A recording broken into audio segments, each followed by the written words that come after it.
দেখো মা এসছে, ভাইয়ের বউ নেই, বললাম না ওই যে ওরা একটু বেড়াতে গেছে আমার ছেলে টেলে সবাই মিলে, কিন্তু কিচ্ছু খাবে না, একটুখানি ভাত দেওয়া আছে আর শুধু মাছ, আর কিচ্ছু করিনি, বলে এটাই বলে খাবে না।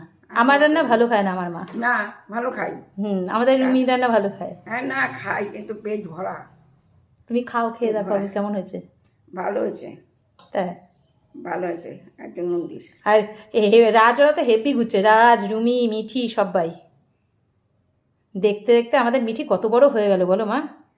হ্যাঁ না এরকম ষষ্ঠীর আগের দিন রুমি হসপিটালে ভর্তি হলো, ব্যাস এখন সেই মিঠি কত বড় বড় হয়ে গেছে। সব খুব ভালো হয়েছে মিঠি মা, হ্যাঁ তাই না? ও আম্মা আম্মা বলতে আর কি, কি জাদু জানি না আম্মার। আমার আমার আমার ছেলের নাতিপুতি আর কি আমায় এরকম করবে কি না আমি জানি না।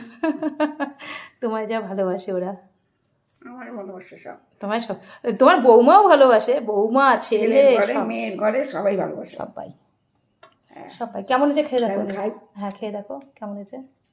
ভালো হয়েছে। কাঁচা লঙ্কার পুরো রান্না মা, ভালো। পুরো কাঁচা লঙ্কা, কিচ্ছু শুকনো লঙ্কা কিচ্ছু দেওয়া নেই।